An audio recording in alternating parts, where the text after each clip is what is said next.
Buenas tardes, bienvenidos a la ayudantía número uno de Redes de Computadores 1. He optado por rehacer la ayudantía que realicé el día jueves, ya que faltó un poco de contenido por ver y quizás lo hice un poco a la rápida, así que acá voy a intentar explayarme un poco más y abordar todos los temas que teníamos pendientes. Entonces, comenzando con un poco lo que viene siendo la introducción del ramo. En este ramo vamos a trabajar con, como se dice, las redes de computadores.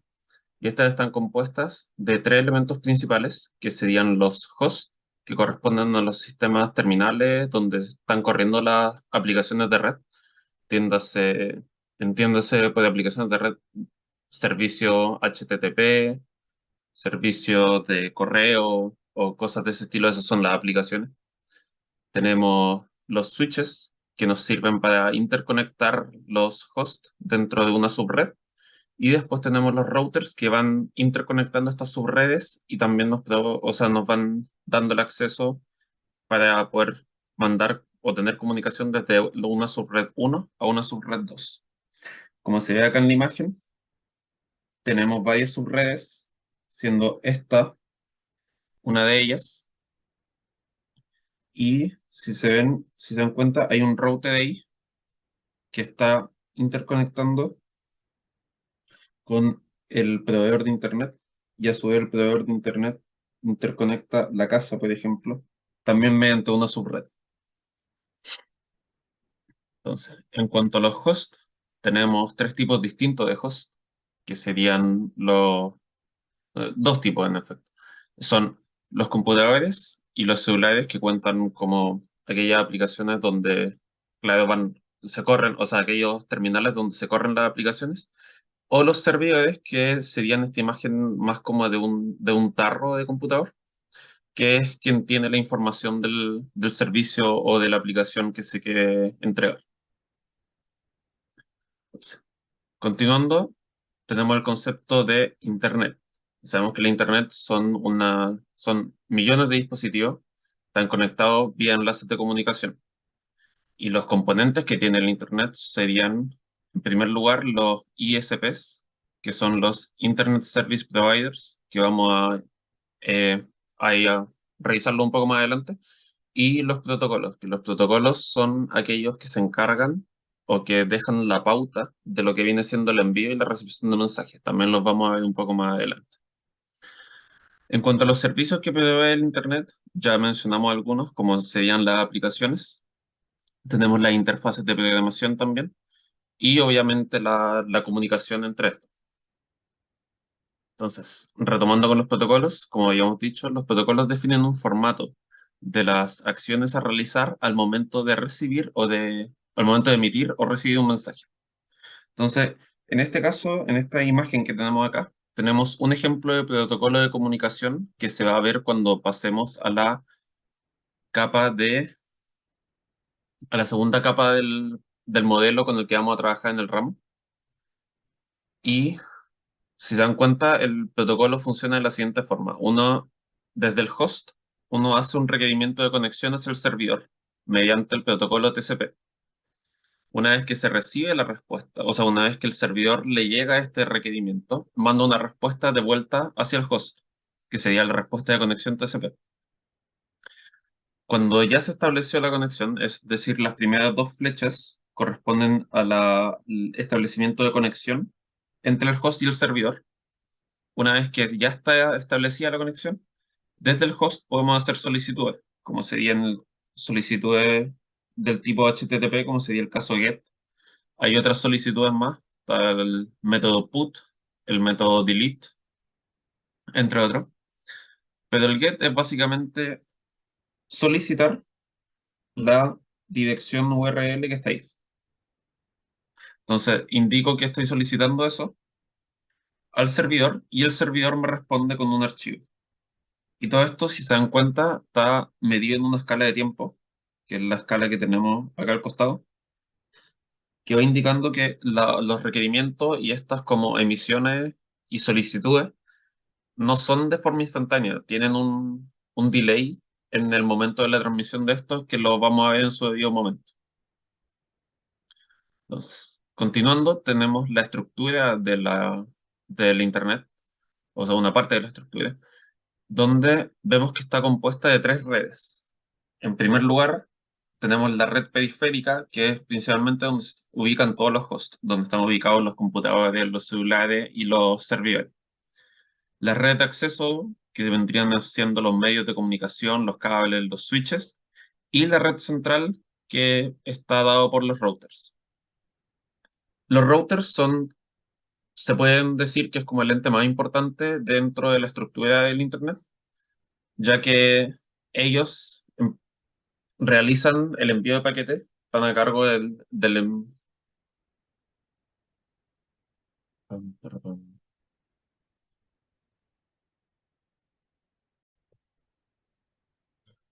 Ya. Entonces, los routers son una de las partes más importantes de toda la red de Internet, ya que ellos son los que están a cargo del envío de paquetes. El envío de paquetes, del reenvío y el ruteo de los paquetes. El envío de los paquetes en los computadores y todos los servidores y los hosts se comunican mediante mensajes. Estos mensajes suelen ser muy extensos. Entonces, lo que realiza el host es dividir el mensaje en paquetes de un largo de L bits y obviamente con cierta tasa de transmisión de R bits por segundo. Entonces, esto claramente nos genera un retardo en la transmisión, como ya habíamos mencionado acá arriba, y ese retardo se calcula como el largo del paquete sobre la tasa de transmisión. Y este envío de paquetes se puede hacer mediante dos medios. O sea, mediante el medio físico, pero el medio físico está separado en el medio guiado, que sería la opción de cobre, fibra óptica o un cable coaxial, o un medio no guiado, como serían las ondas de radio. Entonces, continuando con el Internet, en específico, viendo la red central, la parte de los routers, que como decía es la parte más importante, es una malla de routers interconectados que se encargan, como ya he dicho, del reenvío de paquetes.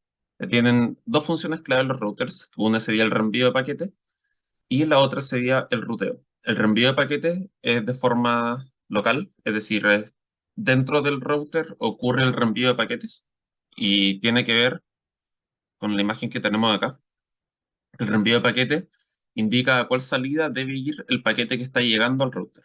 Si se dan cuenta, en esta imagen de acá tenemos un paquete que está entrando por este cable blanco y el router tiene definido y va a saber, de acuerdo al paquete que está llegando, a los encabezados del paquete que está llegando, va a poder definir si es que ese paquete tiene que reenviarse por la boca 1, por la boca 2, por la boca 3 o por la boca 4 del router. En cuanto al ruteo, el ruteo define la ruta que tiene que tomar el paquete para poder llegar al destino al cual se quiere llegar. Entonces, suponiendo que está entrando un paquete acá, por donde dice in, tenemos dos rutas para llegar a la sección donde sale out. Tenemos la ruta marcada por las flechas rojas, sería este router de acá, pasando a este router de acá, luego el de abajo, el de arriba, o tenemos la opción de la ruta azul, que sería este router de acá, a este de acá, a este de acá, y luego saliendo. Entonces, como acá sale, indica el camino a seguir por el paquete. Y esto se calcula o se define mediante algoritmos de ruteo, que los vamos a ver cuando llegamos a la capa donde opera el router. Entonces, continuando, tenemos después la conmutación de circuitos. La conmutación de circuitos es una forma en la que podemos interconectar los routers de tal forma que podamos tener una buena tasa de transmisión, no tengamos quizá delay en la transmisión. Entonces tenemos, por ejemplo, acá este computador 1 que quiere enviar un paquete o un mensaje a este computador 3 que tenemos acá. Entonces, para eso, al computador 3 de acá, para eso lo hace pasando por el route 1. El route 1 define que lo va a llevar por una de estas cuatro bocas de acá, luego pasa a esta boca de acá, para poder llegar al computador de destino. Y si ahora, por ejemplo, el computador 2, este computador de acá, quisiera enviar un paquete, lo podría hacer por esta fila, podría pasar por el tercer cable, y acá puede pasar por el cuarto. Entonces, básicamente todos los computadores dentro de una conmutación de circuitos tendrían circuitos, o sea, tendrían recursos dedicados a cada uno de ellos, lo cual, si bien puede ser óptimo y puede ser como bastante cómodo en cuanto a escalabilidad, es bastante, o sea, no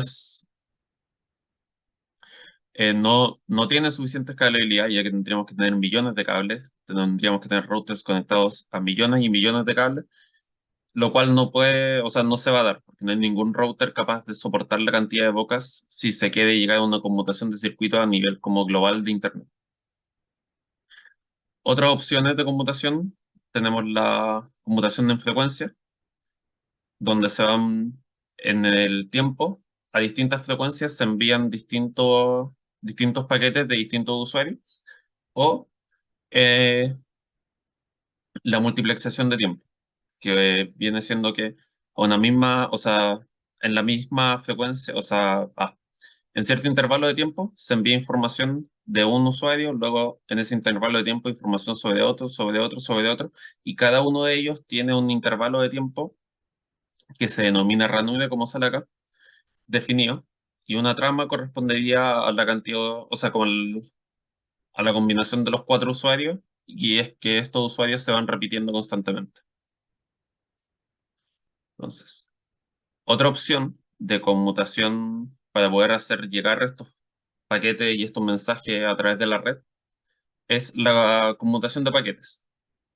¿Qué quiere decir esto? Vamos a tener un router, el cual va a tener un buffer.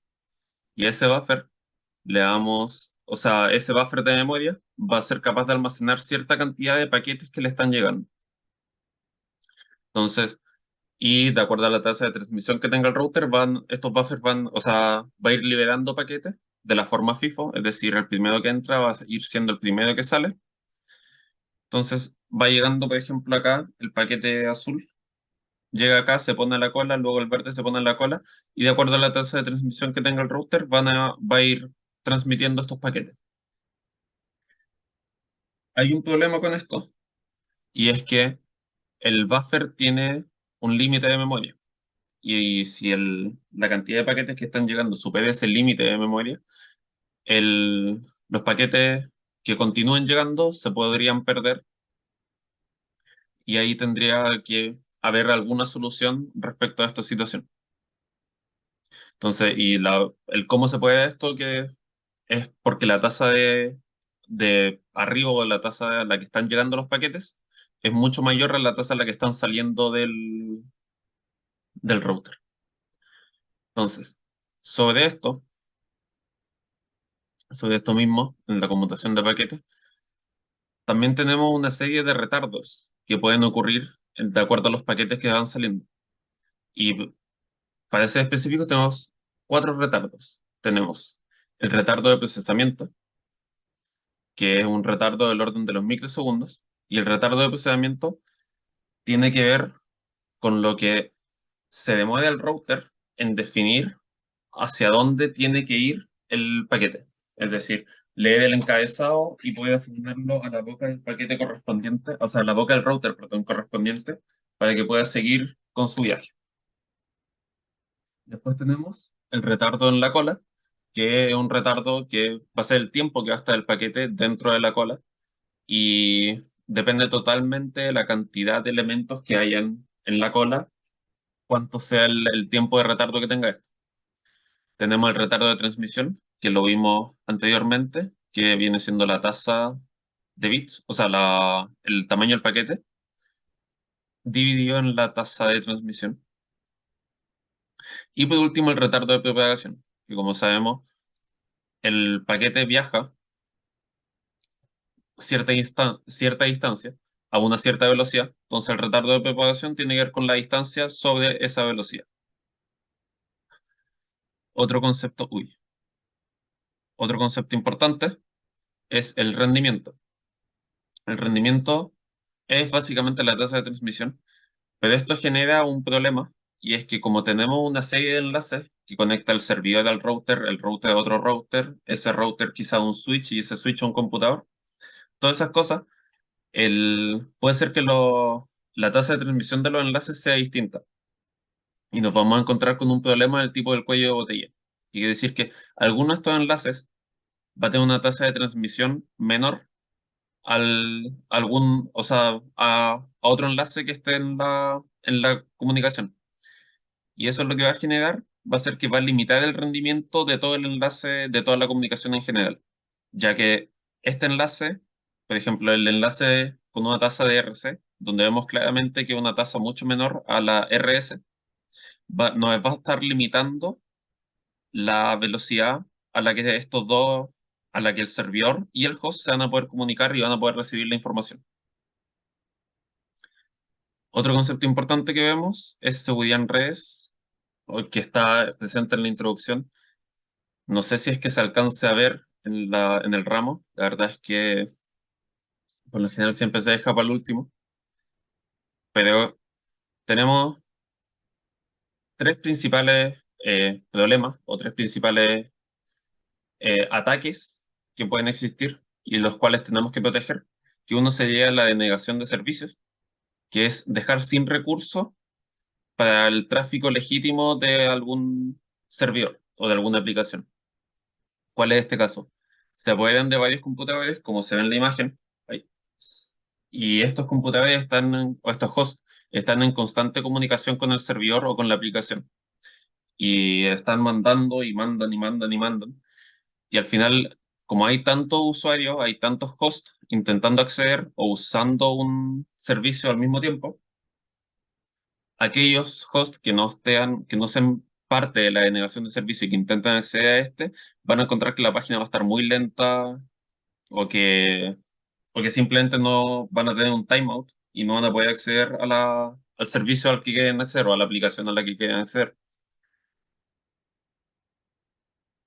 Otro de los problemas que hay que atender es el sniffing o olfateo de paquetes. ¿Qué quiere decir esto? Que, por ejemplo, la comunicación acá entre el host B y el servidor A, se puede colar, por ejemplo, un host C que haga una lectura de los paquetes que se están enviando entre el servidor y el host B. Puede ser una lectura, pues los puede guardar. Esto es solo de olfateo. Y el tema es que si estos paquetes no están bien asegurados, el host C podría captar quizá alguna clave o algún dato importante que el host B no quería perder o que no quería que el resto supiera. Esto lo vamos a ver bien para la tarea 2 si no me equivoco, quizás. Y cuando tengan que trabajar con Wireshark. Ahí, como les había mencionado, Wireshark es una aplicación en la cual permite hacer olfateo de paquetes de forma gratuita y en tu equipo. Entonces ahí van a poder ver bien esto que estamos mencionando acá. Y otra opción o otro problema que tenemos es el IP spoofing o reemplazo IP, en la cual un host toma nuestra IP y empieza a enviar paquetes desde esa, pero actuando como si fuera la IP del host B. Entonces, como se ven acá, la IP destino está siendo la IP B, a pesar de que se está mandando desde un host C. Bueno, toda esta cosa, todo este tema, lo vamos a trabajar en base a un modelo. Y ese modelo es el modelo TCP/IP. Este modelo consta de que nosotros vamos a dividir la red de computador en cinco capas. Sería la capa de aplicación, la capa de transporte, la de red, la de enlace y la capa física. La capa de aplicación, como le he ido mencionando, es aquella capa que consta de las aplicaciones de red, los servicios HTTP, los servicios de correo y todo ese tipo de servicios. La capa de transporte es la capa que se encarga de, valga la redundancia, de transportar los mensajes de la capa de aplicación y de comunicar el servidor con el host. La capa de red tiene que ver con toda la parte de la IP, de los algoritmos de ruteo y de cómo, o sea, cómo se reenvían. El router opera por lo generalmente acá. Y después tenemos la capa de enlace, que sería el Ethernet, el Wi-Fi y la capa física. Durante este ramo se va a trabajar con la capa de aplicación, transporte, red y enlace. La capa física es básicamente cable, entonces no hay como mucho. Sería como más un ramo de como fibra óptica. Entonces, ¿y cómo opera este modelo? Es en base en encapsulamiento. Nosotros vamos a tener nuestra fuente, la cual tiene algún mensaje de la capa de aplicación como se ve acá. La capa de transporte le agrega un encabezado. Luego, la capa de red agrega otro encabezado. Y la capa de enlace agrega otro encabezado. Y todo eso se pasa a la capa física. La capa física hace la transmisión. Y si, por ejemplo, llegamos a un router, el router opera en la capa de enlace. O sea, un switch, perdón, que opera en capa 2, ¿sí? A capa de enlace. Entonces, ¿qué significa esto? Vamos a tener acá nuestros encabezados que se fueron agregando y entonces se va a transmitir, va a llegar a este switch y como el switch opera en la capa 2 que sería la capa de enlace, va a leer el encabezado que se agregó en la capa de enlace, que sería este encabezado de acá. Y en base a ese encabezado va a poder definir hacia el router al que tiene que llegar. Luego el router opera en la capa 2, o sea, en la capa 3, que sería la capa de red. Llegamos a su encabezado, definimos qué es lo que hay que hacer, hacia dónde tiene que llegar y lo transportamos hacia el destino. Y ese es básicamente el sistema de operación, se va a ver bien a medida que se avance en el curso. Algo importante a mencionar es que el mensaje va cambiando de nombre a medida que se le van agregando los encabezados. Acá, en la capa de aplicación, obviamente se llama mensaje. Cuando pasamos a la capa de transporte, se empieza a llamar segmento. En la capa de red se llama datagrama y en la capa de enlace se llama frame. Para que lo tengan en cuenta también, porque o sea, la diferencia de nombre es importante.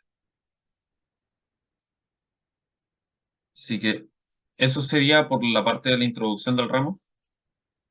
Eh, si queda alguna duda o algo por el estilo, me la pueden hacer llegar ya sea al correo o por Discord. Si les soy sincero, contesto más rápido por Discord que por correo, así que aprovechen eso. Y nada, eso sería todo. Que estén bien. Nos vemos.